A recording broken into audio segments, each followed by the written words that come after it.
Ganyan lang yun ang masabi. Wala may ganyan sa bahay. Ito naman, may bakit naman ito? May lang pa. Yan pa ba ito? Ano naman ito? Siya tinuruan niya ako, pag di daw marunong, gano'n yung mga. Kung ito ko sa ilalim. Oh, yan.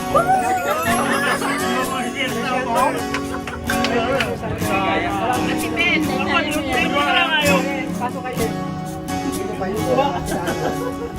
Sila si Otose. Dito?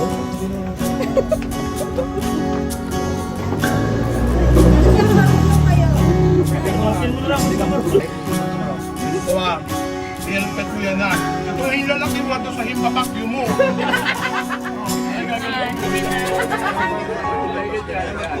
Ang sarap. Ay, Wala dito. Japanese to. Pasok, sir. Japanese cuisine ako.